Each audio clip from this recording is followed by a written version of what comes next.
Third year की class में सभी बच्चों का स्वागत है। आज मैं आपको अमेरिका के स्वतंत्रता संग्राम के कारण पिछली क्लास में अपन ने पढ़े थे, उन्हीं को आगे अपन पढ़ेंगे। मैंने 4 कारण बताए थे। 5वां कारण है उपनिवेशों की उपयोगिता। एक भ्रांत धारणा। उपनिवेशों की स्थापना तथा उनकी उपयोगिता के संबंध में इंग्लैंड की सरकार तथा आम जनता के बीच में एक भ्रांत धारणा थी। उनका मानना था कि उपनिवेश इंग्लैंड को लाभ पहुंचाने के लिए है और वो अपना अधिकार समझते थे उपनिवेशों का शोषण करना। इंग्लैंड के लोगों का मानना था कि जिस प्रकार बौद्धिक एवं सामाजिक परंपराओं में उपनिवेश इंग्लैंड के अधीन समझना चाहिए, परंतु उपनिवेश इस प्रकार के विचारों को अधिक समय तक सहन करने को तैयार नहीं थे। वे अपने व्यवसाय तथा उद्योग का स्वयं ही प्रसार करना चाहते थे, स्वयं ही उनका उपभोग करना चाहते थे।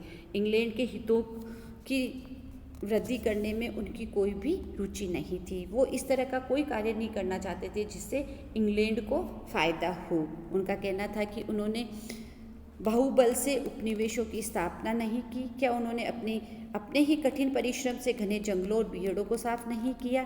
क्या उन्होंने स्वयं ही अपनी शासन व्यवस्था का निर्माण नहीं किया था?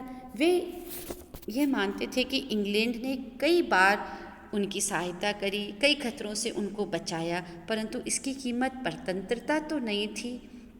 दूसरी तरफ इंग्लैंड का शासक वर्ग यह चाहता था कि उपनिवेश उनकी धन एवं सत्ता की वृद्धि में सहयोग करे, उन्हें अधिक से अधिक धन के रूप में उनको लाभ दे। ये एक भ्रांति उनके अंदर फैली हुई थी।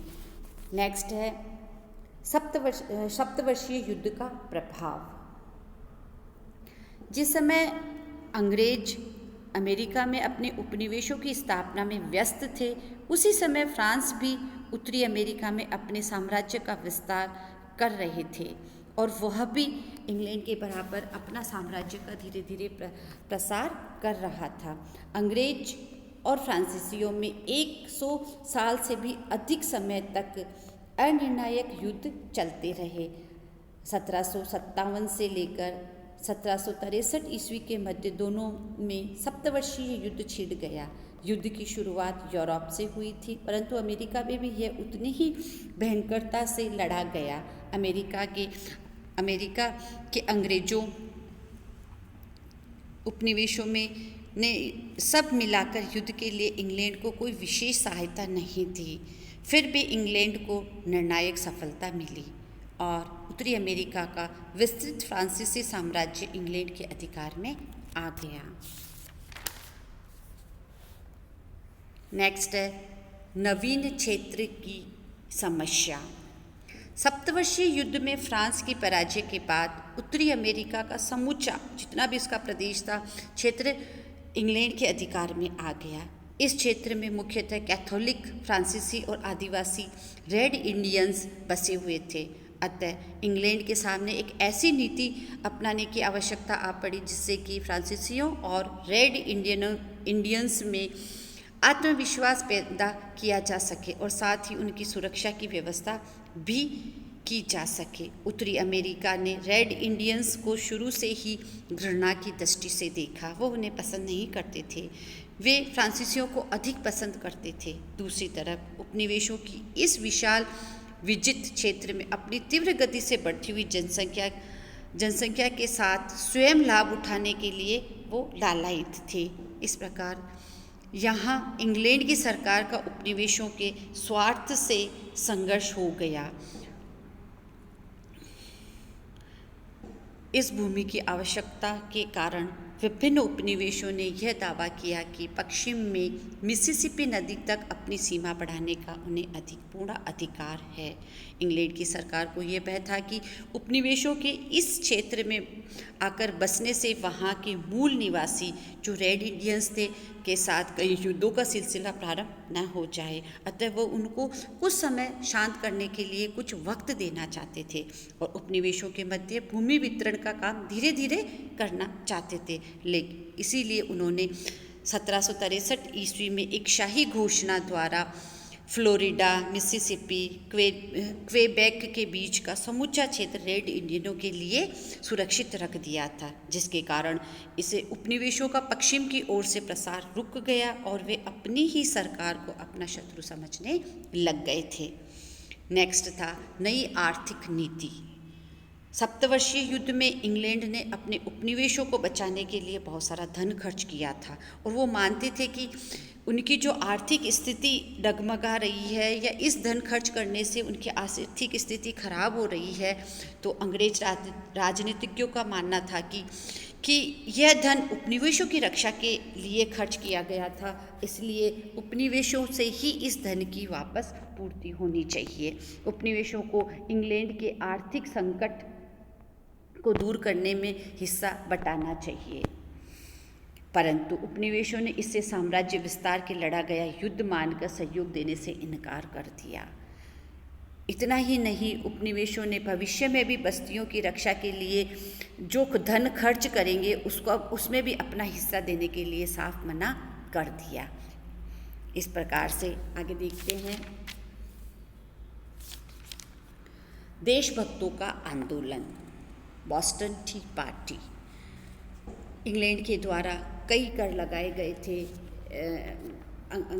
अमेरिका के ऊपर, sugar act, currency act, stamp act, इस तरह से नए नए कानून लगाए गए थे जिनका विरोध हुआ था, जो मैं आपको नए वीडियो के अंदर बताऊंगी।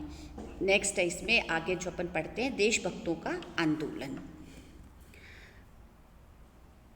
टाउनशेड शुल्कों को हटा लिए जाने के बाद उपनिवेशों में आंतरिक मतभेद पैदा हो गया।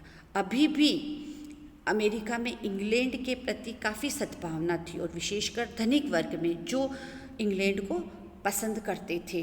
साधारण अमेरिका को भी इंग्लैंड से पूर्ण स्वाधीन हो जाने की इच्छा नहीं थी। वह तो केवल यह चाहता था कि अपने खेत, अपनी दुकान पर वह आज़ादी से काम करे, शांति से अपना जीवन निर्वाह करे। परंतु देशभक्तों का एक छोटा सा वर्ग विवाद को जीवित रखने के पक्ष में था। उनका कहना था कि जब तक चाय पर कर नहीं हटेगा, उपनिवेशों पर इंग्लैंड की संसद का अधिकार बना रहेगा और भविष्य में भी वो किसी भी कर को लगाने के लिए आतुर रहेंगे। इसलिए चाय कर को समाप्त करना आवश्यक था। अतः इंग्लैंड की शक्तिशाली ईस्ट इंडिया कंपनी की आर्थिक दशा इस समय बहुत ज़्यादा बिगड़ गई थी। कंपनी को इंग्लैंड की आवश्यकता अनुसार चाय की आपूर्ति का एकाधिकार था, परंतु इस समय इंग्लैंड के गोदामों में चाय भरी थी, उनका कोई ग्राहक भी न था। यदि कंपनी को अमेरिका में चाय निर्यात करने का एकाधिकार मिल जाए तो कंपनी दिवालिया होने से बच सकती थी। अतः कंपनी की प्रार्थना पर 1773 ईस्वी में संसद ने चाय अधिनियम पास करके ईस्ट इंडिया कंपनी को अमेरिका में चाय निर्यात करने का एकाधिकार दे दिया।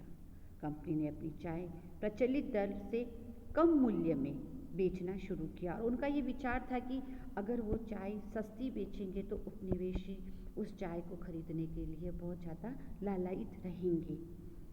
लेकिन आशा के विपरीत उपनिवेशी सस्ती चाय को खरीदने के लिए तैयार नहीं हुए, परंतु उपनिवेशों में एकाधिकार के से चिढ़ थी और अमेरिकी व्यापारियों को आर्थिक हानि पहुंच रही थी। अतः जब कंपनी के जहाज चाय लेकर अमेरिका पहुंचे तो उन्हें खरीदने वाला कोई न था। विवश होकर अधिकांश जहाज़ों को वापस इंग्लैंड भेज दिया गया, परंतु बोस्टन बंदरगाह में कुछ जहाज रुक गए।